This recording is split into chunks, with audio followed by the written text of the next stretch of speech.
အခုကျွန်တော်ပြောပြချင်တဲ့အမှုကတော့အမေရိကန်ပြည်ထောင်စုရဲ့သမိုင်းမှာတကယ်ဖြစ်ပျက်ခဲ့ပြီးတော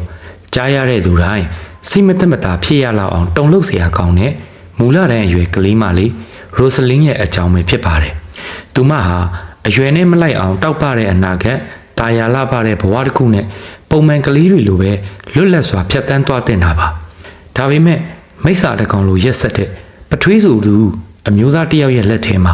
သူမရဲ့ဘဝတစ်ခုလုံးဟာအမိုက်ဆုပ်တစ်ခုလိုမျိုးငရဲခန့်အဖြစ်ပြောင်းလဲသွားခဲ့ပါတယ်။ဒီအကြောင်းအရာအပြည့်စုံကဘလို့ဖြစ်ပျက်ခဲ့တာလဲဘလောက်အထိစိတ်ချောက်ချစရာကောင်းပြီးတော့ရက်ဆက်လွန်းတာလဲဆိုတာကိုဒီဗီဒီယိုမှာကျွန်တော်တို့အတူတူနားထောင်ကြည့်ရအောင်အားလုံးပဲမင်္ဂလာပါ Deck Whisper by AK YouTube Channel ကနေပြန်လည်ကြိုဆိုပါရစေကျွန်တော်ရဲ့ YouTube Channel လေးကို Subscribe မလုပ်ရသေးဘူးဆိုရင် Subscribe ခလုပ်လေးနှိပ်ပြီးဖို့တောင်းဆိုပါရစေအဲ့ဒီတော့ကျွန်တော်တို့ဇက်လန်အကြောင်းအရာလေးကိုစတင်လိုက်ရအောင်ဒီဇက်လန်ကရိုဆလင်းမက်ကီနစ်ဆိုတဲ့ကလေးမလေးတယောက်ကနေစတင်ခဲ့တာပါသူမရဲ့နာမည်အပြည့်စုံကတော့ရိုဆလင်းမစ်ရှဲမက်ကီနစ်ဖြစ်ပြီးတော့1984ခုနှစ်မေလ14ရက်နေ့မှာအမေရိကန်ပြည်ထောင်စုမစ်ဇူရီပြည်နယ်စပရင်ဖီးမြို့မှာမွေးဖွားခဲ့တာဖြစ်ပါတယ်ရိုဆလင်းကလေးဘဝတုန်းကသူမရဲ့မိဘနှစ်ပါးဟာကွာရှင်းခဲ့ပါတယ်ဒါကြောင့်ရိုဆလင်းကိုဆက်လက်ဆောင်ရှောက်ဖို့တာဝန်ယူခဲ့ရသူကတော့သူမရဲ့အမေဖြစ်ပါတယ်အမေကကလေးကိုပြုစုပြောင်းထောင်ပြီးတော့အဖေဖြစ်သူကတော့မိသားစုအသစ်နဲ့တွန်းနေခဲ့ပါတယ်ရိုဆလင်းရဲ့အမေရဲ့နာမည်ကတော့ကေလာဖြစ်ပါတယ်ကလေးဘဝမှာရိုဆလင်းမှာအမေပဲရှိခဲ့ပေမဲ့တကယ်တော့သူမဟာပျော်ရွှင်စရာကောင်းတဲ့ကလေးတစ်ယောက်ဖြစ်ခဲ့ပါတယ်ကေလာကလည်းရိုဆလင်းကိုတတ်နိုင်သမျှကောင်းကောင်းမွန်မွန်ပြုစုပြောင်းထောင်ပေးခဲ့ပြီးတော့ဘာမှလိုလေသေးမရှိအောင်ထားခဲ့ပါတယ်ရိုဆလင်းကိုယ်တိုင်ကလည်းလိမ်မာတဲ့သမီးလေးဖြစ်သလိုကျောင်းမှာလည်းစာတော်တဲ့ကျောင်းသူတစ်ယောက်လည်းဖြစ်ပါတယ်စာမေးပွဲရလဒ်တွေဆိုရင်လည်းကျောင်းရဲ့ထိပ်တန်းအဆင့်တွေမှာအမြဲတမ်းပါလေးရှိပါတယ်ဒါအပြင်သူမကဗိုင်ယိုလင်တီးရတာကိုလည်းအယံဝါသနာပါတဲ့သူတစ်ယောက်ပါသူမတက်မြောက်ထားတာကိုချစ်မြတ်နိုးပြီးတော့ကြီးလာရင်ဗိုင်ယိုလင်ဆရာမဖြစ်ချင်တယ်ဆိုပြီးတော့အမြဲအိမ်မက်မက်လေးရှိပါတယ်မိမိဝါသနာပါရာကိုအိမ်မက်အဖြစ်ပြောင်းလဲချင်ခဲ့သူတစ်ယောက်ဖြစ်ခဲ့ပါတယ်အချိန်တွေကုန်လွန်လာပြီးတော့ရိုဆလင်းအသက်10နှစ်အရောက်မှာတော့အမေဖြစ်သူခေလာကသူတို့အိမ်ကြီးချင်းနာမှာအသက်ပြောင်းရွှေ့လာခဲ့တဲ့အမျိုးသားတစ်ယောက်နဲ့ခင်မင်တိကျွမ်းခဲ့ပါတယ်အဲ့ဒီအမျိုးသားရဲ့နာမည်ကတော့ဟာရီဘီဖြစ်ပြီးတော့အသက်40အရွယ်ရှိပါပြီဟာရီရဲ့နာမည်အပြည့်စုံကတော့ဟင်နရီမစ်ရှဲဗီဖြစ်ပါတယ်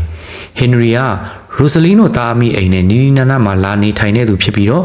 သူဟာလူပြိုလူလွတ်တူတော့မဟုတ်ခဲ့ပါဘူးအိမ်အောင်ကွဲသားပြီးတော့ကလေးအချို့ပါလာခဲ့တဲ့သူတစ်ယောက်ဖြစ်ပါတယ်ဂေလာကဟင်နရီနဲ့စတင်တွေ့ဆုံခဲ့တာကသူမတဘာဝပတ်ဝန်းကျင်ထိန်းသိမ်းရေးဆိုင်ရာလက်ကမ်းစာဆောင်တွေဝင်ငှနေစဉ်မှာဖြစ်ပါတယ်ဂေလာဟာအတိုင်းဝိုင်းနဲ့ဝင်ဆက်ရတာကြိုက်တဲ့သူဖြစ်ပြီးတော့အဲ့ဒီအချိန်မှာဟင်နရီက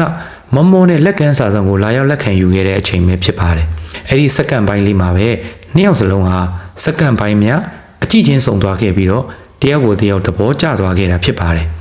စကားစမိပြောဆိုနေရကနေအဆက်အသွယ်ရပြီးတော့နောက်ဆုံးမှာတော့ချိန်တွေးဖို့အထိဆုံးဖြတ်ခဲ့တာဖြစ်ပါတယ်ဂေလာနဲ့ဟင်နရီတို့ရဲ့ဆက်ဆံရေးကတနေ့ထက်တနေ့ပိုမိုတိုးတက်ကောင်းမွန်လာခဲ့ပြီးတော့နောက်ဆုံးမှာမင်္ဂလာဆောင်ဖို့အထိတိုင်ပင်ခဲ့ကြတာဖြစ်ပါတယ်ဟင်နရီပါလာတဲ့ကလေးတွေရှိပေမဲ့လည်းဇနီးဟောင်းနဲ့ကွာရှင်းထားပြီးဖြစ်တယ်လို့ဂေလာကိုယ်တိုင်ကလည်းမင်္ဂလာဆောင်ပြီးတော့မိသားစုအသစ်ထူထောင်ခြင်းခဲ့တာဖြစ်ပါတယ်ဂေလာကမိခင်တူအဖြစ်ကလေးကိုကြာရှည်စွာပြုစုလာခဲ့ရတာဆိုတော့ရိုဆလင်းအတွက်ပထွေးပဲဖြစ်ဖြစ်အဖေဆိုတဲ့အရာတစ်ခုကိုရှိစင်ချင်ခဲ့တာဖြစ်ပါတယ်အဖေအမေနဲ့ကလေးဆိုတဲ့မိသားစုတစ်ပုံစံတစ်ခုကိုလိုချင်တာမျိုးပေါ့အရာရာဟာအားလုံးအဆင်ပြေနေတယ်လို့မျိုးထင်ခဲ့ရပေမဲ့လည်းဂေလာနဲ့ဟင်နရီတို့ရဲ့မင်္ဂလာဆောင်မတိုင်ခင်တရက်အလိုမှာဖြစ်ရတစ်ခုစတင်ဖြစ်ပွားခဲ့ပါတယ်အဲ့ဒီနေ့မှာဟင်နရီကဂေလာရဲ့သမီးဖြစ်သူရိုဆလင်းကိုခေါ်ခဲ့ပါတယ်အဲ့ဒီအချိန်မှာရိုဆလင်းရဲ့အသက်က17နှစ်ပဲရှိပါသေးတယ်လာပါဦးအိမ်မှာအဖေနဲ့အတူဇက်လက်အတူလေးတစ်ခုလောက်စွန့်ရအောင်ဆိုပြီးတော့ဟင်နရီကခေါ်ခဲ့တာဖြစ်ပါတယ်ဟင်နရီကမနေ့ပြန်မှာမင်္ဂလာဆောင်မှာမင်္ဂလာမဆောင်ခင်လေ့ကျင့်တဲ့အနေနဲ့ဇက်ကောင်စရိုက်တန်းတရုပ်ဆောင်ဖို့အတွက်စော့ချင်တယ်ဆိုပြီးတော့ပြောခဲ့တာဖြစ်ပါတယ်ဟင်နရီကသူကတထုတာအဖြစ်တရုပ်ဆောင်မဲ့ရိုဆလင်းကိုတော့သူတို့သမီးအဖြစ်တရုပ်ဆောင်ခိုင်းခဲ့ပါတယ်ဒါအပြင်သူ့ရဲ့ပါလာတဲ့အသက်15နှစ်အရွယ်သားဖြစ်သူကိုဖုံးတော်ကြီးအဖြစ်တရုပ်ဆိုင်ခံပြီးတော့တကယ်မင်္ဂလာဆောင်နေတယ်လို့မျိုးအခမ်းအနားပုံစံမျိုးတွေပြုလုပ်ခဲ့ကြပါတယ်ဒီဇက်ကောင်တရုပ်ဆောင်မှုဟာ ဘလောက်အထိအသက်ဝင်တယ်လဲဆိုရင်ဟင်နရီကမနေ့ဖြန်မင်္ဂလာပွဲမှာတုံးမဲ့မင်္ဂလာလက်စွပ်ကိုရိုစလင်းရဲ့လက်မှာဆွတ်ပေးခဲ့တာပဲဖြစ်ပါတယ်။ဒါအပြင်သူကရိုစလင်းမင်းနဲ့ငါနဲ့မင်္ဂလာဆောင်ပြီးပြီမင်းကငါရဲ့ဇနီးမယားဖြစ်သွားပြီဆိုပြီးတော့ပြောခဲ့ပါသေးတယ်။ဒါကကစားနည်းတစ်ခုဒါမှမဟုတ်တရုပ်ဆောင်မှုတစ်ခုပဲဖြစ်ပါစေအောင်ဒီအထိနားထောင်လာခဲ့မိရင်ဒါဟာပုံမှန်မဟုတ်တော့ဘူးဆိုတာကိုမိတ်ဆွေတို့လည်းခံစားမိမှာပါကလေးတစ်ယောက်ကိုအသက်17နှစ်အရွယ်မှာဒီလိုမျိုးလုပ်တာကအလွန်ကိုမူမမှန်တဲ့အရာတစ်ခုဖြစ်ပါတယ်ဒါပေမဲ့အဲ့ဒီအချိန်တုန်းကအသက်17နှစ်ပဲရှိသေးတဲ့ရိုစလင်းကိုယ်တိုင်ကတော့ဘာမှမရိပ်မိခဲ့ပါဘူးဒါဟာမကောင်းတဲ့လက္ခဏာဒါမှမဟုတ်သတိပေးဆိုင်ပုတ်တစ်ခုဖြစ်နေပြီဆိုတာကိုရိုစလင်းကလုံးဝမသိခဲ့ရှာပါဘူးဒါကိုလူကြီးတွေအနေနဲ့ပြန်ကြည့်မယ်ဆိုရင်ဟင်နရီဟာရိုစလင်းအပေါ်မတမာတဲ့စိတ်ရှိနေပြီဆိုတာကိုတန်းသိနိုင်ပါတယ်ဒါမှမဟုတ်ပိုဆိုးတာကတော့ဟင်နရီရဲ့တကယ်ပြစ်မှတ်ဟာအမေဖြစ်သူခေလာမဟုတ်ဘဲနဲ့သမီးဖြစ်သူရိုစလင်းဖြစ်နေရတာပါဒီအရာကိုလျှို့ဝှက်ချက်အဖြစ်အချိန်အတော်ကြာထိမ့်သိမ်းခဲ့ကြပါတယ်ခေလာကလည်းဘာမှမသိခဲ့သလိုကလေးတွေကလည်းကစားနေခဲ့ကြတာပဲလို့ထင်ခဲ့ကြပါတယ်လက်စွပ်စွပ်ပေးပြီးတော့မင်္ဂလာဆောင်ပွဲတရုပ်ဆောင်ထားပြီးတော့ကိစ္စအားလုံးပြီးဆုံးသွားပါပြီတရုပ်ဆောင်တာပဲဆိုပြီးတော့ရိုစလင်းကကလေးသဘာဝအတိုင်းပဲဘာမှကိုသိပ်ပြီးတော့စဉ်းစားတွေးခေါ်ခဲ့တာတော့မရှိခဲ့ပါဘူးနောက်တစ်နေ့မှာတော့ဟင်နရီနဲ့ခေလာတို့ရဲ့တကယ်မင်္ဂလာပွဲအခမ်းအနားရောက်ရှိလာခဲ့ပြီးတော့အရာရာအဆင်ပြေပြေနဲ့ပြီးမြောက်သွားခဲ့ပါတယ်မင်္ဂလာဆောင်ပြီးတဲ့နောက်မှာဟင်နရီကတားမီနှစ်ယောက်ကိုအိုကလာဟာမာပြည်နယ်ကိုပြောင်းရွှေ့ကြရအောင်လို့ပြောခဲ့ပါတယ်အိုကလာဟာမာဟာဟင်နရီထွက်ခွာလာခဲ့တဲ့နေရာဖြစ်ပြီးတော့အဲ့ဒီမှာသွားနေချင်ခဲ့တယ်ဆိုပြီးတော့အကြောင်းပြခဲ့တာပဲဖြစ်ပါတယ်အဲ့ဒီပြည်နယ်ကိုပြောင်းရွှေ့ပြီးတဲ့နောက်မှာတော့ရိုစလင်းနဲ့သူမရဲ့အမေကမီဇူရီမှာကြာရှည်စွာနေထိုင်ခဲ့ကြတဲ့သူတွေဖြစ်ခဲ့တဲ့အတွက်အဲ့ဒီကဆွေမျိုးတွေအိမ်နီးနားချင်းတွေနဲ့ရှင်ပါနေခဲ့သမျှအိုကလာဟာမာပြည်နယ်ကိုရောက်တဲ့အချိန်မှာတော့နှစ်ယောက်စလုံးဘာမှမသိတဲ့ကဘာအသစ်တစ်ခုကိုရောက်သွားတယ်လို့ဖြစ်သွားခဲ့တာပဲဖြစ်ပါတယ်ဘေးပတ်ဝန်းကျင်ကဘသူကမှသူတို့တွေမသိကြတော့ပါဘူးဒါကတော့ဟင်နရီဂျိုတင်ကြံစီထားတဲ့အကွက်တစ်ခုဖြစ်ပုံရပါတယ်တားမီနှစ်ယောက်ကိုအိုကလာဟာမာကိုပြောင်းရွှေ့လိုက်ခြင်းအပြင်သူတို့မှာအားကိုးရမဲ့သွားစေပြီးတော့ဆွေမျိုးတွေနဲ့အဆက်အသွယ်ဖြတ်တောက်လိုက်တာပဲဖြစ်ပါတယ်။အိုကလာဟာမာပြည်နယ်ကိုရောက်တာနဲ့ဟင်နရီရဲ့အပြုအမူတွေကချက်ချင်းပြောင်းလဲသွားခဲ့ပါတယ်။ခဲလာကိုဂယုဆိုင်ယူရခဲ့တဲ့လူကောင်းတစ်ယောက်အသွင်ကနေမိစ္ဆာတစ်ကောင်အဖြစ်ကိုချက်ချင်းပြောင်းလဲသွားခဲ့တာဖြစ်ပါတယ်။သူကခဲလာကိုစတင်ရိုက်နှက်ခဲ့တယ်။ဘာလို့သဘောမကျရင်ရိုက်တယ်။မကျရင်ထိုးနှက်တယ်။စသဖြင့်ဒဏ်ရာတန်ချက်တွေဟာတစ်နေ့ထက်တစ်နေ့ပိုပြီးတော့ဆိုးရွားလာခဲ့တာဖြစ်ပါတယ်။ဟင်နရီကဘာကူမှအကြောင်းအရာမရှိသလိုအားနာမှုလည်းလုံးဝကိုမရှိပါဘူး။သူလှုပ်ချင်ရာကိုလှုပ်ခဲ့တာပဲဖြစ်ပါတယ်။နောက်ဆုံးမှာတော့ညတညမှာရိုစလင်းတယောက်သူမရဲ့အခန်းထဲမှာအိပ်ပျော်နေစဉ်မှာပဲဟင်နရီကတိတ်တဆိတ်ချင်းကပ်လာခဲ့ပြီးတော့လူကြီးအားကိုအသုံးပြုပြီးတော့အသက်17နှစ်အရွယ်ရိုစလင်းကိုအဓမ္မပြုကျင့်ခဲ့တာပဲဖြစ်ပါတယ်။ဒါကအလွန်ကိုရက်ဆက်လွန်းတဲ့လောက်ရက်တည်းဖြစ်ပါတယ်။ဒီသတင်းကအမေဖြစ်သူခေလာရဲ့နားထဲကိုရောက်ရှိသွားပါတယ်။ဘယ်မိခင်ကမှဒီလိုဖြစ်ရမျိုးကိုလက်ခံနိုင်မှာမဟုတ်ပါဘူး။အမျိုးသားဖြစ်သူကသူမရဲ့သမီးအရင်ကိုဒီလိုလောက်ရမျိုးလုပ်ခဲ့တာကြောင့်မလို့ခေလာကအလွန်အမင်းမဲ့စိတ်တိခိုက်နာကျင်ခဲ့ရပါတယ်။ဒါကြောင့်မလို့သူမဟာရိုစလင်းကိုအိမ်ကနေခေါ်ထုတ်ပြီးတော့ချက်ချင်းပဲထွက်ပြေးခဲ့ပါတယ်။သူတို့နှစ်ယောက်ကအိမ်တွင်းအကြမ်းဖက်မှုခံရသူအမျိုးသမီးများကိုကူညီဆောက်ရှောက်ပေးတဲ့ခိုလုံရစခန်းတစ်ခုမှာတွားရောက်နေထိုင်ခဲ့ကြပါတယ်။အဲ့ဒီမှာသားအမိနှစ်ယောက်ကစိတ်ပိုင်းဆိုင်ရာရောရုပ်ပိုင်းဆိုင်ရာပါအနားယူခဲ့ကြပြီးတော့ဘဝအသစ်ကိုပြန်လည်စတင်ဖို့ကြိုးစားခဲ့ပါတယ်။ရိုစလင်းအတွက်ကျောင်းအသစ်တစ်ကျောင်းကိုလည်းရှာဖွေပေးခဲ့ပါတယ်။အသက်17နှစ်12နှစ်ဆိုတာကမူလတန်းအရွယ်ရှိသေးတာမို့လို့ရိုစလင်းကိုကျောင်းအသစ်မှာပြန်ထားပေးခဲ့ပြီးတော့အခြားကလေးတွေလိုပဲပုံမှန်ဘဝတက်ကြွလန်းဆန်းနဲ့ကလေးတယောက်အဖြစ်ပြန်လည်ဖြစ်တန်းနိုင်အောင်မို့လို့ကြိုးစားပေးခဲ့တာပဲဖြစ်ပါတယ်။ဒါပေမဲ့လည်းအဲ့ဒီနောက်မှာတော့အိမ်မက်ဆိုးကြီးကအဆုံးမသက်ပဲနဲ့ပြန်လည်စတင်လာခဲ့တာဖြစ်ပါတယ်။1998ခုနှစ်ဇန်နဝါရီလ31ရက်နေ့မှာတော့အိမ်မက်ဆိုးတွေကတကြော့ပြန်လည်ရောက်ရှိလာတာပဲဖြစ်ပါတယ်။အဲ့ဒီအချိန်မှာရိုစလင်းကအသက်12နှစ်ရှိပြီဖြစ်ပြီးတော့အတန်းအဖြစ်ဆိုရင်17တန်းကိုတက်ရောက်နေတဲ့မူလာတန်းကျောင်းသူလေးတစ်ယောက်ဖြစ်ပါတယ်။ဒါပေမဲ့မူမမှန်တဲ့အရာတစ်ခုကအဲ့ဒီနေ့ကျောင်းဆင်းပြီးတဲ့နောက်မှာသူမဟာအိမ်ကိုဘယ်တော့မှပြန်မရောက်ခဲ့တာပဲဖြစ်ပါတယ်။ဖြစ်စဉ်ကတော့ရိုစလင်းကကျောင်းဆင်းလို့အိမ်ပြန်ဖို့လုပ်နေတော့မှဟင်နရီရဲ့ပါလာတဲ့သားဖြစ်သူနဲ့တွေ့ဆုံခဲ့တာပဲဖြစ်ပါတယ်။တအိမ်ထဲမှာအတူနေခဲ့ဘူးတာမို့လို့ရိုစလင်းကသူ့ကိုမှတ်မိနေပါတယ်။ အဲ့ဒီကောင်လေးကရိုဆလင်းကိုအခုအဖေနဲ့အမေတို့ပြန်အဆင်ပြေသွားကြပြီအတူတူပြန်နေကြရတော့မှဒီနေ့မှာဂေလာဆိုတဲ့နှစ်ရဲ့အမေဖြစ်သူကအဖေနဲ့အဆင်ပြေသွားပြီမို့လို့နေ့ကိုလက်ချိုခိုင်းတာပဲဖြစ်တယ်ကားပေါ်တက်လိုက်ပါအိမ်ကိုအတူတူပြန်ကြရအောင်ငါတို့မိသားစုတွေအတူတူပျော်ပျော်ရွှင်ရွှင်နဲ့ပြန်ဆောင်ကြရမယ်ဆိုပြီးတော့ပြောခဲ့ပါတယ်အသက်12နှစ်အရွယ်စက်ထမတန်းကျောင်းသူလေးတယောက်အတွက်ကတော့ဒီလိုစကားကိုလွယ်လွယ်နဲ့ယုံမိသွားတာကတော့စမ်းတော့မစမ်းပါဘူးသူမကအလွန်ပဲရိုးသားဖြူစင်ပြီးတော့အပြစ်ကင်းတဲ့လူဖြစ်တယ်လို့လာပြောတဲ့သူကလည်းလူစိမ်းတယောက်မဟုတ်ပဲနဲ့တစ်ချိန်ကအတူတူနေခဲ့တဲ့ကလေးတယောက်ဖြစ်နေတာလည်းပါပါတယ်ရိုဆလင်းကယုံကြည်သွားပြီးတော့ကားစီကိုလိုက်သွားခဲ့ပါတယ်ဒါပေမဲ့ဒါဟာတကယ့်ငရေခန်းစီကိုလန်တက်ခဲ့လိုက်တာဖြစ်မှသူမလုံးဝမတိခဲ့ပါဘူးရိုဆလင်းကဟင်နရီမောင်းလာတဲ့ဖန်ကားပေါ်ကိုတက်လိုက်ပါတယ်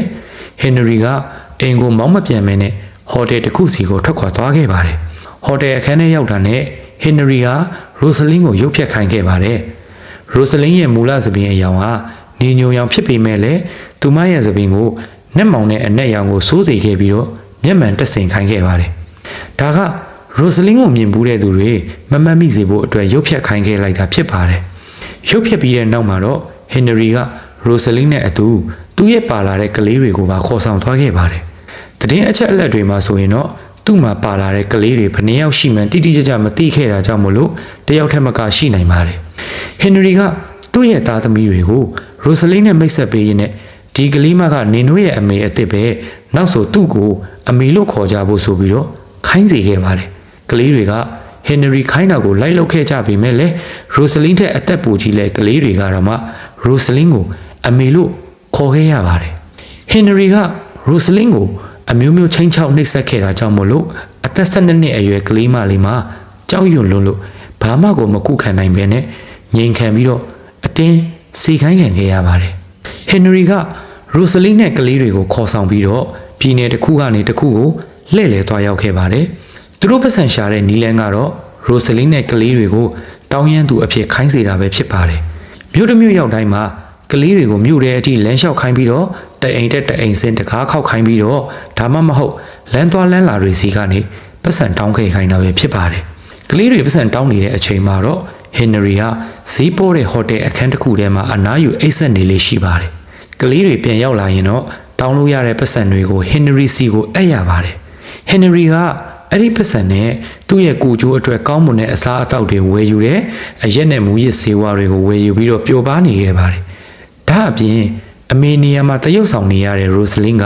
ကလေးတွေနဲ့အတူပတ်စံလိုက်တောင်းယုံရမှာကအိမ်မှုကိစ္စအားလုံးနဲ့အစားအသောက်ပြင်ဆင်တာတွေကိုပါတာဝန်ယူပြီးတော့လှုပ်ဆောင်နေခဲ့ရပါတယ်နေ့တိုင်းမှာပထွေးဖြစ်သူဟင်နရီက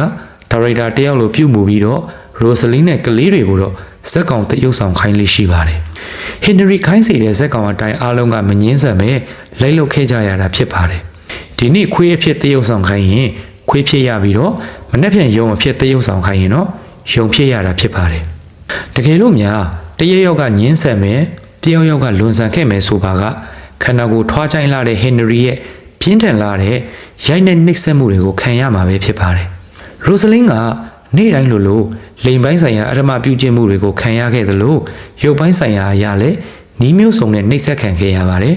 လေပင်းညစ်ခံရလွန်းလို့တတိလစ်သွားခဲ့ရဘူးသလိုမျိုးဘေ့စ်ဘောဒုတ်ဒဲအိုဒါမှမဟုတ်ဟင်နရီတောက်ထားတဲ့အရက်ပလွင်းနေနဲ့ခေါင်းကိုရိုက်နှက်ကတာခံခဲ့ရပါတယ်တခါတည်းမှာလည်းဓားကဲ့သို့ထိရှလွယ်တဲ့အရာတွေနဲ့သူမရဲ့ခန္ဓာကိုယ်ပေါ်ကိုစိတ်ထွက်ပေါက်အဖြစ်လိဖြတ်နှိပ်စက်ခဲ့ပါသေးတယ်ပူဆိုးတာကဟင်နရီမှာတနက်ရှိပြီးတော့ရိုဆလင်းကိုတနက်နဲ့ပါပြစ်ခတ်ခဲ့ပူပါတယ်ရိုဆလင်းရဲ့ဘဝကတကယ်ကိုငရဲခမ်းအတိုင်းပါပဲသူမခန္ဓာကိုယ်တစ်ခုလုံးမှာဒဏ်ရာတန်ချက်တွေမရှိတဲ့နေရာကိုမရှိသလောက်ပါပဲအထူးသဖြင့်တော့ဥကောင်းမှာဒဏ်ရာတွေအများကြီးရှိခဲ့သလိုလက်ခြေထောက်စတဲ့နေရာတွေမှာလည်းရေတွက်လို့မရနိုင်အောင်ဒဏ်ရာတွေပြည့်နေခဲ့တာဖြစ်ပါတယ်ဒါနဲ့ရိုဆလင်းကဘာလို့ထွက်မပြေးတာလဲဆိုပြီးတော့မေးစရာရှိပါတယ်တကယ်တော့သူမထွက်ပြေးဖို့ကြိုးစားခဲ့ပူပါတယ်ဒါပေမဲ့အသက်10နှစ်အကျော်ကလေးတယောက်အဖို့ဟင်နရီရဲ့လက်ကနေလွတ်အောင်ပြေးဖို့ဆိုတာကတကယ်ကိုမလွယ်ကူခဲ့ပါဘူးသူမအချိန်ချင်းထွက်ပြေးခဲ့ပေမဲ့အမြဲတမ်းပြန်ဖမ်းမိခဲ့ပါတယ်ဖမ်းမိသွားတဲ့အခါတိုင်းမှာလည်းလူတယောက်တာဝန်မယူနိုင်လောက်အောင်လွန်ကဲလာတဲ့အပြစ်ဒဏ်တွေနှိပ်စက်မှုတွေကိုခံခဲ့ရတာမို့လို့သူမအနေနဲ့ ထွက်ပြေးဖို့ကိုကြောက်ရွံ့နေခဲ့တာဖြစ်ပါတယ်အချိန်တွေကုန်လွန်လာတာနဲ့အမျှရက်ဆက်လာတဲ့အဖြစ်အပျက်တွေကိုအထက်ထက်အခါခခံစားရလွန်းလို့ရိုစလင်းမှာအားရင်တွေကုန်ခန်းခဲ့ရပါတယ်ဘဝကိုလက်လျှော့ပြီးတော့နာကျင်မှုတွေကိုထုံထိုင်းသွားတဲ့အထိခံစားခဲ့ရပါတယ်ထွက်ပြေးဖို့ကိုလည်းမစင်စားရတော့ဘဲနဲ့ဒီငရဲခန်းထဲမှာပဲဒီအတိုင်းလက်ခံလိုက်ရပါတော့တယ်ဒီလိုနဲ့ပဲရိုစလင်းအသက်73နှစ်အရွယ်ရောက်တဲ့အခါမှာတော့သူမမှာကိုဝင်ရရှိလာခဲ့ပါတယ်ဒါပေမဲ့ပြင်းထန်တဲ့ရိုက်နှက်ခံရမှုတွေနဲ့အလုတ်ချမ်းလှုပ်ရမှုတွေကြောင့်မို့လို့စနစ်တကျပြုစုဆောက်ရှောက်မှုမရှိဘဲနဲ့ကလေးကပြစ်ကျသွားခဲ့ပါတယ်နောက်နှစ်နှစ်အကြာရိုစလင်းအသက်15နှစ်အရွယ်ရောက်တဲ့အခါမှာလဲနောက်ထပ်ကိုဝင်တစ်ချိန်ထပ်ရခဲ့ပါတယ်ဒီတစ်ချိန်မှာတော့သူမဟာကလေးတစ်ယောက်ကိုအောင်မြင်စွာမွေးဖွားနိုင်ခဲ့ပြီဖြစ်ပါတယ်အဲ့ဒီနောက်ပိုင်းမှာလဲရိုစလင်းကကိုဝင်တွေထပ်ပြီးတော့ရရှိခဲ့ပါတယ်စုစုပေါင်းဟင်နရီတစ်ယောက်ထဲနဲ့ကိုဝင်9ချိန်ရရှိခဲ့ပြီးတော့ကလေးတွေကိုမွေးဖွားပေးခဲ့ရတာဖြစ်ပါတယ်စိတ်မကောင်းစရာကောင်းတာကရိုစလင်းကိုဝင်ဆောင်နေတဲ့အချိန်နဲ့ကလေးမွေးဖွားတဲ့အချိန်တိုင်းမှာဆရာဝန်တွေစီကိုတခါမှမရောက်ခဲ့ရပါဘူး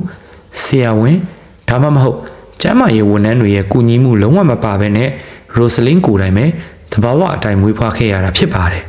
မိဘဖြစ်ဘူးသူတွေဒါမှမဟုတ်ကလေးမွေးဘူးသူတွေဆိုရင်တော့ကလေးတစ်ယောက်မွေးဖွားရတာဟာဘလောက်အထိနာကျင်စရာကောင်းလဲဆိုတာကိုသိကြမှာပါဒါပေမဲ့ရိုစလင်းမှာတော့ဘာစီဝါဘလို့ကူညီမဲ့သူတယောက်မှမရှိဘဲနဲ့တယောက်တည်းပဲဒီဒုက္ခဝေဒနာတွေကိုခံစားခဲ့ရရှာပါတယ်ဟင်နရီဘက်ကိုပြန်ကြည့်မယ်ဆိုရင်သူကတော့အလွန်ပါးနေတဲ့လူတယောက်ဖြစ်နေပါတယ်အပြင်ထွက်တဲ့အခါတိုင်းမှာလူတွေမေးမြန်းကြလာရင်ရိုစလင်းကသူ့ရဲ့ဇနီးမဟုတ်ဘဲနဲ့ပါလာတဲ့သမီးဖြစ်တယ်ဆိုပြီးတော့လိန်ညာလှည့်ဖျားပြောဆိုလေးရှိပါတယ်ရိုစလင်းကိုဝင်ကြီးနဲ့ဖိုက်ပူလာတဲ့အချိန်မှာလူတွေကနှစ်သမီးမှဘာလို့ကိုဝင်ရတာလဲလို့မေးကြရင်ဟင်နရီကဒီကလေးမလေးကအရင်အကျင့်ပြတ်တယ်ဘသူနဲ့သွားရှုပ်လို့ရလာမှမသိတဲ့ကိုဝင်ဖြစ်တယ်ဆိုပြီးတော့ရိုစလင်းအပေါ်ကိုပဲအပြစ်ပုံချပြီးတော့ပြောဆိုခဲ့တာပဲဖြစ်ပါတယ်အနီးနားကလူတွေကလည်းသူများအိမ်တွင်ရေးတွေမို့လို့တိတ်ပြီးတော့မဆက်စုချင်ကြပါဘူးနောက်တစ်ချက်ကတော့ရိုစလင်းရဲ့အမေဂဲလာပဲဖြစ်ပါတယ်ဟင်နရီကရိုစလင်းကိုကျောင်းကနေပြန်ပေးဆွဲသွားတာဖြစ်လို့အမေဖြစ်သူဂဲလာကဒီအတိုင်းငြိမ်နေမှာမဟုတ်ပဲဟင်နရီကသိထားပါတယ်ရဲစီမှာပျောက်ဆုံးတိုင်ချက်ဖွင့်ထားမှာကိုလည်းသူကသိနေခဲ့ပါတယ်ဒါကြောင့်မလို့ဟင်နရီကဘယ်နေရာမှအခြေချမနေထိုင်ခဲ့တာဖြစ်ပါတယ်ပြည်နယ်တစ်ခုကနေတစ်ခုကိုအမြဲတမ်းပြောင်းရွှေ့နေထိုင်ပြီးတော့ဟိုတယ်တွေမှာပဲတဲခိုခဲ့တာကြောင့်မလို့ရဲတွေအနေနဲ့လိုက်လံစုံစမ်းဖို့အလွန်ခက်ခဲခဲ့ပါတယ်ဒီလူနဲ့ရိုစလင်းရဲ့နာမည်ကရဲတပ်ဖွဲ့ရဲ့ပျောက်ဆုံးလူစီရင်မှာဆက်လက်ရှိနေခဲ့ပြီးတော့ဟင်နရီကလည်းဒါကိုကောင်းကောင်းရိပ်မိထားခဲ့တာဖြစ်ပါတယ်ရိုစလင်းရဲ့နာမည်ဟာရဲတပ်ဖွဲ့ရဲ့ပျောက်ဆုံးလူစီရင်မှာရှိနေတာကြောင့်မလို့ဒါကသူ့အတွက်ဘလို့မှမလုံခြုံမဲနဲ့တနေ့နေ့မှာဒုက္ခပေးလာနိုင်တယ်ဆိုပြီးတော့ဟင်နရီကကြိုတင်တွက်ဆထားခဲ့တာဖြစ်ပါတယ်ဒါကြောင့်မလို့သူကရိုစလင်းအသက်18နှစ်ပြည့်အောင်စောင့်ဆိုင်ခဲ့ပါတယ်အသက်18နှစ်ပြည့်ပြီဆိုရင်တရားဝင်လူအဖြစ်သတ်မှတ်ခံရပြီဆိုပြီးတော့သူကကြိုတင်တွက်ဆထားခဲ့ပါတယ်အသက်18နှစ်ပြည့်တာနဲ့ဟင်နရီကရိုစလင်းကိုအရီဇိုနာပြည်နယ်ဖီနစ်မြို့မှာရှိတဲ့ရဲစခန်းတစ်ခုစီကိုအတင်းအကျပ်ခေါ်ဆောင်သွားခဲ့တာပဲဖြစ်ပါတယ်အဲ့ဒီရဲစခန်းမှာရိုစလင်းကသူမဟာအိမ်ကနေမိမိသဘောဆန္ဒအတိုင်းထွက်ခွာလာခဲ့တာဖြစ်ပြီးတော့ကိုယ်ပိုင်ဘဝကိုလွတ်လပ်စွာလာရောက်ဖြတ်သန်းနေတာပါဆိုတဲ့အထောက်အထားထွက်ဆိုချက်တွေကိုရဲစခန်းမှာရေးထိုးခဲ့တာဖြစ်ပါတယ်ဒါမှသာရဲတပ်ဖွဲ့ကပျောက်ဆုံးနေတဲ့လူစီရင်ကနေသူမရဲ့နာမည်ကိုပယ်ဖျက်ပေးမှဖြစ်လို့ပါရိုစလင်းတယောက်ရဲစခန်းအထိရောက်သွားရတာနဲ့ဘာလို့ရဲကိုတိုင်ချက်မဖွင့်ခဲ့တာလဲဘာလို့ထွက်မပြေးတာလဲဒါဟာရွှေရောင်အခွင့်အရေးပဲမဟုတ်လားဆိုပြီးတော့မေးစရာရှိပါတယ်ဒါပေမဲ့ဟင်နရီကငတုံးတယောက်မဟုတ်ခဲ့ပါဘူးရိုစလင်းရဲစခန်းထဲဝင်သွားတဲ့အချိန်မှာဟင်နရီကအပြင်မှာရက်ထားတဲ့ကားပေါ်ကနေလမ်းကြည့်နေခဲ့ပါတယ်ဒါလည်းမကသေးပါဘူးကားထဲမှာရိုစလင်းမွေးဖွားထားခဲ့တဲ့ကလေး9ယောက်ထဲကနေကလေး3ယောက်ကိုတစ်စက္ကန့်အဖြစ်ခေါ်ထားခဲ့တာပဲဖြစ်ပါတယ်ဟင်နရီကရိုစလင်းကိုနေ2နာရီအတွင်းပြန်မထွက်လာဘူးဆိုရင်ဒီကလေး3ယောက်လုံးကိုငါအရက်ဆက်ဆုံးနီးလက်နဲ့တပ်ပစ်မယ်ဆိုပြီးတော့ချင်းချောက်ထားခဲ့တာဖြစ်ပါတယ်ရိုစလင်းကမိခင်တယောက်ဖြစ်တာမို့လို့မိမိရဲ့ဘဝထက်ကလေးတွေရဲ့အသက်ကိုပုံမချစ်မြတ်နိုးတာကြောင့်မလို့ဟင်နရီခိုင်းစီသမျှကိုလိုက်လုခဲ့ရတာပါဒီလိုနဲ့အချိန်တွေကုန်လွန်လာခဲ့ပြီးတော့သူမဟာအဲ့ဒီငရဲခန်းထဲမှာပဲဆက်လက်ပိတ်လောင်ခံထားခဲ့ရတာဖြစ်ပါတယ်2005ခုနှစ်အရောက်မှာတော့ဟင်နရီကရိုစလင်းနဲ့ကလေးတွေကိုခေါ်ဆောင်ပြီးတော့ပြည်နယ်ပြောင်းရုံမကပဲ တိုင်းပြည်ပါပြောင်းခဲ့ဖို့ကြိုးစားခဲ့ပါတယ်တိုင်ချက်မိမှာကြောက်တာဖြစ်တဲ့အတွက်ကြောင့်မလို့မက္ကဆီကိုနိုင်ငံစီကိုထွက်သွားခဲ့တာဖြစ်ပါတယ်မက္ကဆီကိုနိုင်ငံကိုရောက်တော့လေဟင်နရီကကလေးတွေကိုအရင်အတိုင်းပဲတောင်းရန်ခိုင်းခဲ့တာဖြစ်ပါတယ်မက္ကဆီကိုပြည်သူတွေစီကရလာတဲ့ပတ်စံတွေကိုယူပြီးတော့မြို့တစ်မြို့ကနေတစ်မြို့ကိုလှည့်လည်နေထိုင်ခဲ့ကြပါတယ်အိမ်တွင်းမှာလည်းဟင်နရီကအရင်အတိုင်းပဲအားလုံးကိုရိုက်နှက်နှိပ်စက်နေတော့မှဖြစ်ပါတယ်အခုဆိုရင်ရိုဆလင်းမှာကလေးတွေပါရှိလာပြီဖြစ်လို့ဟင်နရီအတွက်တော့ရိုဆလင်းကိုထိန်းချုပ်ရတာပိုပိုလွယ်ကူသွားခဲ့ပြီဖြစ်ပါတယ်နင်ငါခိုင်းတာမလုပ်ရင်နင့်ကလေးတွေကိုရိုက်မယ်နှိပ်စက်မယ်ဆိုပြီးတော့ချိန်ချောက်ခဲ့တာကြောင့်မလို့ရိုဆလင်းခင်ဗျာဘာမှမငင်းဆန်ရဲပဲနဲ့အရာရာကိုခေါင်းငုံခံခဲ့ရပါတယ်ကလေးတွေကဟင်နရီရဲ့တစားခံအနေနဲ့ဖြစ်ခဲ့ရပါတယ်သူတို့မက္ကဆီကိုမှာနှစ်ပေါင်းများစွာဒီအတိုင်းဖြတ်တန်းခဲ့ကြပြီးတဲ့နောက်မှာ2016ခုနှစ်အရောက်မှာတော့အပြောင်းအလဲတစ်ခုစတင်ခဲ့ပြီဖြစ်ပါတယ်အဲ့ဒီနေ့မှာဟင်နရီကရိုဆလင်းနဲ့ကလေးတွေကိုမက္ကဆီကိုမှာရှိတဲ့ကုန်စုံဆိုင်တစ်ခုစီကိုပစ္စည်းဝယ်ဖို့ခေါ်ဆောင်သွားခဲ့ပါတယ်ငွေရှင်းဖို့ငွေရှင်းကောင်တာရဲ့ရှေ့မှာတန်းစီနေတဲ့အချိန်မှာသူတို့ရဲ့အနောက်မှာအီရန်နဲ့လီဆာဆိုတဲ့စုံတွဲအမေရိကန်ဇနီးမောင်နှံနှစ်ဦးရှိနေခဲ့တာဖြစ်ပါတယ်သူတို့ကပင်စင်ယူပြီးတော့မက္ကဆီကိုမှာလာရောက်ပြီးတော့အေးချမ်းနေထိုင်တဲ့တက်ကြီးရွယ်အိုစုံတွဲတွဲပဲဖြစ်ပါတယ်အီရန်နဲ့လီဆာတို့တန်းစီနေတော့မှဟင်နရီကဈေးချင်းအောင်နှစ်ခုစာပစ္စည်းတွေကိုကောင်တော်ပေါ်တင်လိုက်ပေမဲ့ပတ်စံမလောက်ငါတဲ့အခြေအနေဖြစ်သွားခဲ့ပါတယ်အနောက်မှာရှိတဲ့အမေရိကန်ဇနီးမောင်နှံကတော့ကလေးတွေအများကြီးပါလာတော့ကိုမြင်တော့စိတ်ကောင်းဝင်ပြီးတော့ကိစ္စမရှိပါဘူးလိုနေတဲ့ပတ်စံကိုသူတို့စိုက်ထုတ်ပေးမှာပဲဆိုပြီးတော့ကူညီပေးဖို့ပြောခဲ့ပါတယ်အဲ့ဒီလိုကူညီနေရင်းနဲ့မှပဲအီရန်နဲ့လီဆာတို့ကဒီမိသားစုရဲ့မူမမှန်တဲ့အချက်အလက်တွေကိုစတင်ပြီးတော့တတိထားသွားနိုင်ခဲ့တာဖြစ်ပါတယ်သူတို့တတိထားမိခဲ့တာကတော့ဟင်နရီနဲ့ပါလာတဲ့ကလေးတွေကအတော်လေးကိုပိန်လီပြော့ခွေနေကြပြီးတော့အဝတ်အစားတွေကလည်းဟောင်းနှံဆုပ်ပြတ်နေတဲ့အချို့ကလေးတွေမှာဆိုရင်ဖက်နှက်တော်မှပါလာခဲ့ခြင်းမရှိပါဘူးပိုဆိုးတာကကလေးတွေကကလေးတဘာဝဆော့ကစားခြင်းမရှိဘဲနဲ့ကြောက်ရွံ့တုန်လှုပ်နေကြတာဖြစ်ပြီးတော့အထူးသဖြင့်ဖခင်ဖြစ်သူဟင်နရီကြည့်လိုက်တိုင်းမှာအလွန်အမင်းကိုကြောက်ရွံ့နေကြတာဖြစ်ပါတယ်အီရန်နဲ့လီဆာတို့ကရိုဆလင်းနဲ့ကလေးတွေကိုစကားစမြည်ပြောဖို့ကြိုးစားခဲ့ပေမဲ့လည်းဟင်နရီကအမြဲတမ်းကြားကနေလိုက်ကာပြီးတော့ဆိုင်အပြင်မှာသွားဆောင်ကြလူကြီးကိစ္စတွေဝင်မဆွတ်ဖက်နဲ့ဆိုပြီးတော့ကလေးတွေကိုနှင်ထုတ်ခဲ့ကြပါတယ်ဒါကြောင့်မလို့အီရန်နဲ့လီဆာတို့မှာဒီမိသားစုကတခုခုမတင်ကားစရာရှိနေပြီဆိုပြီးတော့သိရှိသွားခဲ့ပါတယ်ဒါပေမဲ့လည်းသူတို့ရုတ်တရက်မဆန်းစစ်ပဲနဲ့အကူအညီပေးချင်တာကြောင့်မလို့ဟင်နရီမှာကားမပါဘူးလားအဖိုးတို့စီမှာကားပါတယ်အိမ်အထိလိုက်ပို့ပေးရစီဆိုပြီးတော့ကူညီပြီးတော့လိုက်ပို့ပေးခဲ့တာဖြစ်ပါတယ်တကယ်တော့ကလေးတွေကဘလို့အခြေအနေမှာနေထိုင်ရတယ်လဲဆိုတာကိုတွားရောက်ပြီးစုံစမ်းခဲ့ကြတာဖြစ်ပါတယ်ဟင်နရီတို့တဲခိုတဲ့အိမ်စီကိုရောက်တဲ့အခါမှာတော့ဒါကအိမ်တစ်ခုမဟုတ်ဘဲနဲ့ဟောင်းနှံနေတဲ့တဲဆက်ကူတဲရုံဟောင်းတစ်ခုဖြစ်နေပြီးတော့ကလေးတွေရောလူကြီးတွေအားလုံးပါအဲ့ဒီတဲထဲမှာတိုးဝင်နေထိုင်ကြရတာကိုတွေ့လိုက်ရပါတယ်ဒါကအလွန်ကုန်မှုမမှန်တဲ့မိသားစုတစ်ခုဖြစ်မှန်အီရန်တို့စုံတွေကပုံမူတီချသွားခဲ့တာဖြစ်ပါတယ်ဒါပေမဲ့လည်းတက်ကြီးရွယ်အိုစုံတွေကအလောတကြီးမလုပ်ဘဲနဲ့ဟင်နရီရဲ့ယုံကြည်မှုကိုရအောင်မလို့ဖြည်းဖြည်းချင်းနဲ့ဟင်နရီကိုချေးကပ်ခဲ့တာဖြစ်ပါတယ်ဟင်နရီကသူ့ရဲ့နာမည်ကဘေးလ်ဖြစ်ပြီးတော့ရိုဆလင်းရဲ့နာမည်ကတော့စတေဖနီဖြစ်တယ်ဆိုပြီးတော့လိန်ညာပြောဆိုခဲ့ပါတယ်အီရန်တို့ကကလေးတွေနဲ့စကားပြောခွင့်ရအောင်ကြိုးစားကြည့်တဲ့အခါမှာကလေးတွေကစာတွေကိုတလုံးမှအရေးအဖက်တွေမလုတ်တက်ကြတာကိုတွေ့ရှိခဲ့ပါတယ်အသက်အရွယ်အားဖြင့်လည်း15-16အရွယ်ကလေးတွေတောင်ဖြစ်တာတော့မှစာကလုံးဝမတက်ကြပါဘူးအဲ့ဒါအပြင်ကလေးတွေကိုအာဟာရမပြည့်အောင်ထားရှိပြီးတော့အသားဟင်းရရှိပါကလည်းဟင်နရီတယောက်တည်းသာစားတောက်ခွင့်ရှိကရိုဆလင်းနဲ့ကလေးတွေကတော့ဘာမဟုတ်ဒါမှမဟုတ်ဟင်းသီးဟင်းရွက်တွေကိုပဲစားတောက်ကြရတာသိရှိခဲ့ပါတယ်ဒါကိုသိလိုက်ရတော့အီရန်တို့စုံတွေဟာအလွန်အမင်းထိတ်လန့်သွားခဲ့ပြီးတော့တပ်တွေအထောက်အထားပုံမရရှိအောင်မလို့စောင့်ဆိုင်ခဲ့ကြတာဖြစ်ပါတယ်ဒီနေ့မှာတော့အီရန်တို့ဟာဟင်နရီစီတွားရောက်ခဲ့ရာကဟင်နရီကအရက်တွေအလွန်အမင်းမူးယစ်နေတာကိုတွေ့လိုက်ရပါတယ်လူတွေဟာမူးလာရင်လွတ်ဝက်ချက်တွေကိုလွတ်ခနဲပြောတတ်ကြတယ်ပုံမှန်မဲမဟုတ်ဘူးလားဟင်နရီကသူ့အသက်62နှစ်အရွယ်ရှိပြီဖြစ်ကြောင်း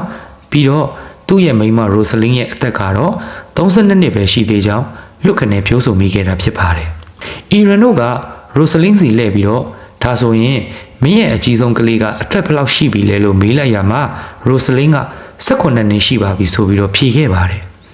အီရန်နဲ့လီဇာတို့ကတင်ချာနီးနဲ့တွက်လိုက်တဲ့အခါမှာတော့ရိုစလင်းကအသက်14နှစ်ဒါမှမဟုတ်အသက်15နှစ်အရွယ်မှာတင်ပထမဆုံးကလေးကိုမွေးဖွားခဲ့ရတာဆိုတော့သူတို့ကသိလိုက်ရပါတယ်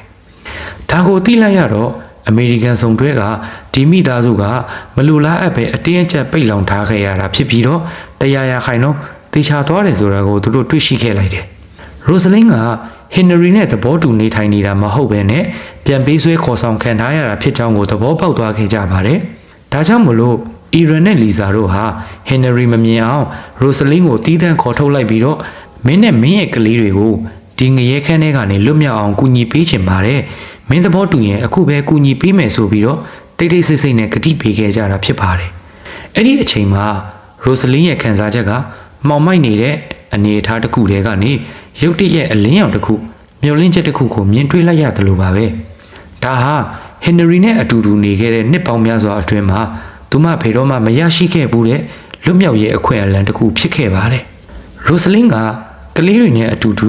ူဒီငရဲခန်းထဲကနေထွက်ခွာခွင့်ရတော့မယ်ဆိုတာကိုသိလိုက်ရတာကြောင့်မလို့ဘာမှမစင်စားတော့ဘဲနဲ့ချက်ချင်းပဲသဘောတူခဲ့ပါတယ်သူမကအီရန်နဲ့လီဇာတို့ကိုကျမကိုကူညီပေးပါအောင်ဆိုပြီးတော့တောင်းပန်ခဲ့ပါတယ်အီရန်နဲ့လီဇာတို့ကစိတ်မလောဘဲနဲ့ရင်းနှီးကျွမ်းဝင်မှုရှိအောင်ဟင်နရီစီကိုမကြာခဏသွားရောက်ပြီးတော့မိတ်ဆွေဖွဲ့ခဲ့ပါတယ်အခွင့်ကောင်းရမယ့်ရက်ကိုစောင့်ဆိုင်းရင်းနဲ့ရိုစလင်းနဲ့ကလေးတွေကိုကယ်ထုတ်ဖို့ပြင်ဆင်ခဲ့ကြတာပဲဖြစ်ပါတယ်နောက်ဆုံးမှာတော့အခွင့်အခါကောင်းတစ်ခုကိုရရှိခဲ့ပါတယ်။ဒီနေ့မှာဟင်နရီကထုံးစံအတိုင်းပဲမူးယစ်ရန်ကားနေပြီးတော့ရောက်ရှိလာခဲ့ပေမဲ့ဒီတစ်ချိန်မှာတော့ပုံမလွန်ကဲပြီးတော့မူးယစ်နေပြီးတော့စပွဲပေါ်မှာတင်မဲ့တတိလစ်ပြီးတော့မေ့မျောသွားခဲ့တာဖြစ်ပါတယ်။ရိုစလင်းကဒီအခွင့်အရေးကိုအမိအယဆုပ်ကင်ပြီးတော့ကလေးတွေအားလုံးကိုလင်းမြစွာခေါ်ဆောင်ပြီးတော့အိမ်အပြင်ဘက်ကိုပြေးထွက်ခဲ့ပါတယ်။အဲ့ဒီနောက်မှာတော့တက္ကစီကားတစ်စီးကိုငှားရမ်းပြီးတော့အီရန်တို့ပေးထားတဲ့အိမ်လိပ်စာစီကိုလုံလုံခြုံခြုံနဲ့ထွက်ပြေးလွတ်မြောက်သွားခဲ့တာဖြစ်ပါတယ်။အရာရာကချောချောမောမောနဲ့ပြီးမြောက်သွားခဲ့ပြီးတော့ရိုစလင်းနဲ့ကလေးတွေကအီရန်တို့ရဲ့အိမ်ကိုဘေးကင်းစွာနဲ့ရောက်ရှိသွားခဲ့တာဖြစ်ပါတယ်။အီရန်တို့အိမ်ရောက်တဲ့အချိန်မှာရိုစလင်းကသူမကြုံတွေ့ခဲ့ရတဲ့စူးရွားလာတဲ့အဖြစ်အပျက်တွေကိုအီရန်နဲ့လီဇာတို့ကိုရင်ဖွင့်ပြောပြခဲ့ပါတယ်။အီရန်တို့စုံတွေကအင်တာနက်မှာရိုစလင်းရဲ့အကြောင်းကိုရှာဖွေကြည့်လိုက်တဲ့အခါမှာတော့ရိုစလင်းပြောပြတာတွေကအမှန်တကယ်ဖြစ်ကြောင်းသက်သေပြနေတဲ့လူပြောက်ကြော်ညာပိုစတာတွေကိုတွေ့ရှိခဲ့ရတာပဲဖြစ်ပါတယ်။အဲ့ဒီပိုစတာမှာရိုစလင်းရဲ့နာမည်ဓာတ်ပုံနဲ့ပျောက်ဆုံးသွားတဲ့ရက်စွဲတွေကိုတိတိကျကျဖော်ပြထားတာကိုတွေ့ရှိခဲ့ရပါတယ်။အီရန်နဲ့လီဇာတို့ကရိုစလင်းနဲ့ကလေးတွေကိုမက္ကဆီကိုနိုင်ငံမှာရှိတဲ့အမေရိကန်တန်ယုံကိုခေါ်ဆောင်သွားပြီးတော့လိုအပ်တဲ့အကူအညီတွေကိုတောင်းခံပေးခဲ့ပါတယ်။နောက်ဆုံးမှာတော့ရိုစလင်းနဲ့ကလေးတွေကသူတို့ရဲ့မိခင်နိုင်ငံဖြစ်တဲ့အမေရိကန်ပြည်ထောင်စုကိုဘေးကင်းစွာနဲ့ပြန်လည်ရောက်ရှိသွားခဲ့ကြပြီဖြစ်ပါတယ်။ဇက်လန်အရာ happy ending ပျော်ရွှင်စရာဇက်သိမ်းဆိုပြီးတော့ပြီးသွားခဲ့ပြီလို့ထင်ခဲ့ရပေမဲ့လည်းမိစ္ဆာကောင်ဟင်နရီကတော့တရားဥပဒေရဲ့အပြစ်ဒဏ်ကိုမခံရသေးပါဘူး။ဒီအမှုကိုအမေရိကန် FBI ကတိုက်ရိုက်တာဝန်ယူပြီးတော့စုံစမ်းစစ်ဆေးခဲ့ပါတယ်။ FBI ရဲ့လက်ကနေလွတ်မြောက်ဖို့ဆိုတာတကယ်ကိုမလွယ်ကူခဲ့ပါဘူး။2019ခုနှစ်စက်တင်ဘာလမှာတော့ဟင်နရီဟာမက္ကဆီကိုနိုင်ငံမှာရှိတဲ့အမေရိကန်တန်ယုံကိုပတ်စပို့အသစ်ပြုလုပ်ဖို့ရောက်ရှိခဲ့ပါတယ်။ရဲတပ်ဖွဲ့ရဲ့အချက်အလက်စနစ်အရမှာတရားခံပြေးဖြစ်စီးရင်ဝင်နေတဲ့သူဖြစ်တဲ့အကြောင်းမို့လို့ဟင်နရီပတ်စပို့လျှောက်ထားလိုက်တာနဲ့အချက်အလက်တွေကပေါ်ထွက်လာခဲ့တာပဲဖြစ်ပါတယ်။အဲ့ဒီနေရာမှာတင်ရဲတပ်ဖွဲ့ကဟင်နရီကိုချက်ချီဖမ်းဆီးလိုက်ပြီးတော့တရားဥပဒေအရအရေးယူနိုင်ဖို့အမေရိကန်ပြည်ထောင်စုကိုပြန်လည်လွှဲပြောင်းပေးခဲ့တာဖြစ်ပါတယ်။တရားရုံးမှာစစ်ဆေးနေတဲ့အချိန်မှာဟင်နရီကဆွဆွဲချက်အားလုံးကိုညှင်းဆန်ခဲ့ပါတယ်။သူကရိုစလင်းကိုပြန်ပေးဆွဲခဲ့တာမဟုတ်ဘဲနဲ့ရိုစလင်းကသူ့ကိုချစ်ကြိုက်လို့မိမိသဘောထားအတိုင်းလိုက်ပါလာခဲ့တာဖြစ်ကြောင်းဇနီးမောင်နဲ့အဖြစ်ပေါင်းသိမ်းခဲ့ပြီးတော့ဘာမှအတင်းအကျပ်မလုပ်ခဲ့ကြောင်းပြီးတော့တရုတ်ဆောင်မင်္ဂလာပွဲပြုလုပ်ခဲ့ဘူးကြောင်းစသဖြင့်လိန်ညာထွက်ဆိုခဲ့ပါသေးတယ်။ဒါပေမဲ့လည်းတရားရုံးကခိုင်လုံတဲ့သက်သေတွေကြောင့်မလို့ဟင်နရီမီရှဲကိုပြန်ပေးဆွဲတဲ့အမှုနဲ့တသက်တကြွတည်တယ်မဟုတ်တဲ့အမြင့်ဆုံးပြစ်ဒဏ်ပြီးတော့အသက်အရွယ်မပြည့်သေးတဲ့ကလေးတငယ်ကိုလိန်ပိုင်းဆိုင်ရာအရမပြုခြင်းမှုအနေနဲ့ထောင်ဒဏ်လပေါင်း360နှစ်အနေနဲ့ဆိုရင်နှစ်ပေါင်း30စုစုပေါင်းပြစ်ဒဏ်တွေကိုချမှတ်ခဲ့ပါတယ်။ဒါအပြင်ရိုစလင်းအတွက်ရောချင်းငွေဒေါ်လာ9000ပေးရောဖို့အမိန့်ချမှတ်ခဲ့ပါတယ်။ဟင်နရီမှာဒီလောက်ပတ်စံအများကြီးမရှိတာမို့လို့မပေးနိုင်ခဲ့ပေမဲ့လည်းဒီမိစ္ဆာကောင်ထောင်ထဲရောက်သွားပြီးတော့ထောင်ထဲမှာပဲအိုမင်းတည်ဆုံသွားတော့မယ်ဆိုတာကိုတ တေချာသွားတဲ့အတွက်စိတ်အေးသွားရပါတယ်ရိုစလင်းရဲ့အခြေအနေကိုပြန်ကြည့်မယ်ဆိုရင်တော့အခုအခါမှာရိုစလင်းနဲ့ကလေးတွေကအစိုးရရဲ့ကူညီဆောက်ရှောက်မှုကိုရရှိထားပြီးတော့နေစရာအိမ်အပြင်စိတ်ပိုင်းဆိုင်ရာကုသမှုများစွာကိုလည်းခံယူနေရပါတယ်ဘဝတစ်ခုလုံးကိုငရဲခဲထဲမှာကုန်လွန်ခဲ့ရသူများဖြစ်လို့စိတ်တန်ရာတွေကိုအချိန်ယူပြီးတော့ကုသနေခဲ့ရတာဖြစ်ပါတယ်ရိုစလင်းကပုံမှန်လူအဖွဲ့အစည်းကြားမှာပြန်လည်အဆင်ပြေအောင်ဖြစ်တဲ့နေပြီးတော့ဘဝအတွက်ကောင်းမွန်တဲ့ရည်မှန်းချက်တွေထားရှိထားပါတယ်သူမကအင်တာဗျူးတစ်ခုမှာကျမနေတိုင်းအသက်ဆက်ရှင်ခြင်းနာအကြောက်တရားတွေကိုကြော်ဖြတ်တာတွေဟာကျမရဲ့ကလေးတွေအတွက်ပါဆိုပြီးတော့ထွက်ဆိုခဲ့ပါတယ်ကလေးတွေကသူမအသက်ဆက်ရှင်တန်ဖို့အတွက်အကြီးမားဆုံးခွန်အားတွေဖြစ်ခဲ့ပါတယ်ရိုစလင်းအနေနဲ့ကြံရှိနေတဲ့ဘဝတက်တန်းမှာလည်းအေးချမ်းပျော်ရွှင်စွာနဲ့လူတစ်ယောက်ရတင်ရထိုက်တဲ့ဘဝကိုဖျက်ဆီးသွားနိုင်ပါစေလို့ကျွန်တော်မျှော်လင့်ပါတယ်ဒီဆိုးရွားလွန်းလာတဲ့အမှုကြီးကိုတော့ဒီနေရာပဲနှိကုံချုပ်ပြရစေဒီအကြောင်းကိုပြောရင်းနဲ့ပဲတော်တော်လေးတော့စိတ်မကောင်းဖြစ်မိရပါတယ်မူလတန်းအရွယ်ကလေးမတစ်ယောက်ဒီလိုရက်ဆက်လာတဲ့အဖြစ်အပျက်တွေကြုံတွေ့ခဲ့ရတာအသက်14နှစ်15နှစ်အရွယ်မှာကလေးမွေးခဲ့ရပြီးတော့ကိုဝင်9ချိန်ဆက်တိုက်ဆောင်ခဲ့ရတာတောင်းရန်စားတော့ခဲ့ရတာတွေကလူတစ်ယောက်ရဲ့ဘဝလို့တောင်ပြောဖို့အတော်လေးခက်ခဲခဲ့ပါတယ်ဒါကြောင့်မလို့ဒီအမှုဟာမိဘတွေအနေနဲ့ကလေးတွေကိုအနီးကပ်ဆောက်ရှောက်ဖို့နဲ့အန်ဒီရဲ့ရှိသူတွေစီကနေကာကွယ်ပေးဖို့တတိပေးလိုက်တာပဲဖြစ်ပါတယ်လုံခြုံစိတ်ချရတဲ့နေရာမှာပဲကလေးတွေကိုထားရှိဖို့ချစ်ချင်းမြတ်တာအပြင်လုံခြုံမှုကိုပါပေးစွမ်းနိုင်ဖို့ဂရုပြုရမှာပဲဖြစ်ပါတယ်ဒီလိုအဖြစ်အပျက်မျိုးကိုကဘာပေါ်မှာဘသူစီမှာထပ်မဖြစ်ပါစေနဲ့ဆိုပြီးတော့ဆုတောင်းလိုက်ပါတယ်အခုကျွန်တော်တင်ဆက်ပေးခဲ့တဲ့ရိုစလင်းရဲ့ဇလံအကြောင်းအရာတွေကိုတော့အင်တာနက်ပေါ်မှာတွေ့ရှိခဲ့တဲ့သတင်းအကြောင်းအရာတွေသတင်းစာတွေကထုတ်ပြန်တဲ့အချက်အလက်တွေကနေကျွန်တော်ကောက်နှုတ်ပြီးတော့ပြန်ပြီးတော့တင်ဆက်ခြင်းဖြစ်ပါတယ်ကျွန်တော်တင်ဆက်ပေးတဲ့အထက်မှာသတင်းအချက်လက်မှားယွင်းမှုတွေရှိခဲ့မယ်ပြီးတော့ကျွန်တော်ရဲ့တင်ဆက်မှုကအခုနားထောင်နေတဲ့မိတ်ဆွေတို့အတွက်နားထဲမှာအစင်မပြေဖြစ်ခဲ့မယ်ဆိုရင်ကျွန်တော်ဒီကနေတောင်းပန်ပါရစေအဆုံးထိကြည့်ပေးတဲ့အတွက်အားလုံးကိုအထူးကျေးဇူးတင်ပါတယ်နောက်ထပ်ဗီဒီယိုတွေမှာနောက်ထပ်မှုခင်အကြောင်းအရာအသစ်တွေနဲ့ကျွန်တော်တို့အတူတူပြန်လည်ဆုံတွေ့ကြပါမယ်အားလုံးကိုကျေးဇူးတင်ပါတယ်